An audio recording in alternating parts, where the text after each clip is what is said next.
Hi, my dear students. Today we are going to study Chapter 10 Walls Tell Stories, Part 1. This chapter is discussing about one of the famous historical monument, Golconda. The Golconda Fort located in Hyderabad is a huge and has beautiful architecture. Golconda Fort is located in the western part of Hyderabad city. It is one of the biggest fortresses in India. We shall learn more about this fort through the view of three students who visit this fort with their Didi. Reached Golconda. At last we reached Golconda. We were glad that Didi was with us. Didi studies history and we enjoy visiting different places with her. After a long journey, they reached Golconda. They were so happy because their Didi was also with them. She was a history student and they all like visiting different places. Let us see how they enjoy this visit. Shailaja, my goodness, this fort is so huge. Sridhar, and see at what a height it is built. Kalyani, just look, have you ever seen such a huge gate? Shailaja, it must be very heavy. I wonder how many people would be needed to open and close this gate. They were surprised by seeing its height. Its gate was huge. Its doors are so heavy, and many people are needed to open and close. Kalyani, look at the sharp iron spokes. I wonder why they were made. Shailaja, look at these thick walls too. Sridhar, I have never seen such thick walls. Kalyani, at some places a part of the wall comes out in a round shape. I wonder why. Doors were covered with sharp iron spokes. They made these iron spokes to protect the fort. The walls were very thick and some places the walls came out in a round shape. What is that round shaped wall? Let us see. Didi, these are called bastions, Burj. See, these are even higher than the wall. The outer wall of this fort has 87 bastions, thick walls, a huge gate, and so many bastions. So many ways to ensure security. The round shaped walls are called bastions. They are higher than the wall.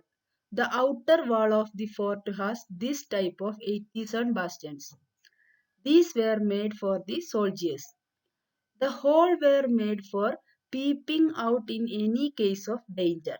These huge gates, thick walls, and bastions were made to ensure the security of the fort.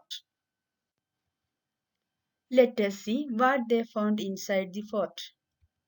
Shailaja, I wonder how old this fort would be. Do you think the king built the fort so that he could live here? Kalyani, it was written outside that Qutb Shahi sultans ruled here one after another from 1518 to 1687. Didi, much before that in 1200 AD, this fort was made of mud and different rulers lived here.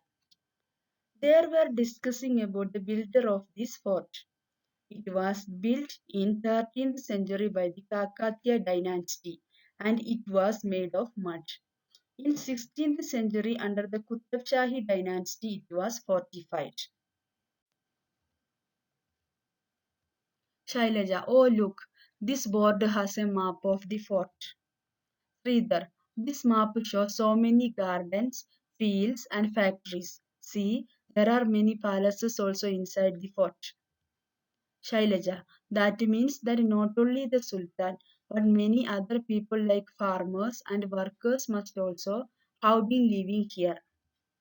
Kalyani, it must have been a complete town. There was a map of the fort on a board inside the wall. The map shows so many gardens, fields, and factories. There are so many palaces inside the fort. Not only the rulers, but many other people also lived there. It was like a complete town. Now let us see Sultan's palace.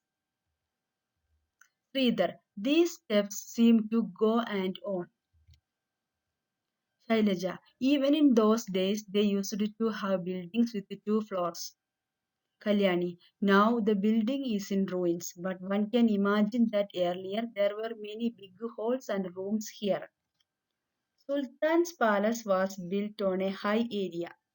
There were lot of steps to go on. Even in those days they used double-story buildings. Now the condition of the buildings are not good, but we can imagine that there were many big halls and rooms. Sridhar, look at this beautiful carving on the walls. It is so fine. Kalyani, we also saw something like a fountain on one of the roofs. Didi, yes, there were many big tanks and fountains here. They used to be full of water. Now, look at the beautiful carving on the wall. It is so good to see. We can see something like fountain on the roofs. There were many big water tanks from which fountains are filled. Now let us see the engineering work of the fort. Think, even today when engineers design houses, sometimes there is dampness in the walls. And here so long ago there were fountains on the terrace. The building must have been made with such good understanding. If we think how the people lived 500 years ago, so many questions come to our mind. For example, how was water lifted to such heights? Can you guess how? At present, we have a lot of skilled and equipped engineers for designing houses. Still, sometimes there will be dampness in the walls. Here we can see fountains on the terrace. How they made it there and how they lifted water to such heights. There will be a lot of questions in our mind, but the engineers made these all with good understanding. Map of Golconda Fort. The map in fort indicates the location of palaces, house, water tank, baoli, well, darwaza and stairs in the fort. Now all of you take your textbook and see page number 90 and 91 and look carefully at the map of Golconda. You can see stairs, baoli, house, darwaza, store for gunpowder, garden, palaces and roads. Go through the map carefully and try to find out the answers of the questions given in the textbook section. Tell and write. Okay. Now let us move to the homework. Fill in the blanks. Question number 1. The Golconda Fort is located in dash. The walls of the fort have beautiful dash. The outer wall of the fort has dash bastions. Dash sultans ruled Golconda from 1518 to 1687. Last one. The Golconda Fort was made before dash. All of you do this homework and send your answers to my personal number today itself. Okay. Today's class is over. We will continue the last part of this chapter in our next class. So, thank you all. Bye.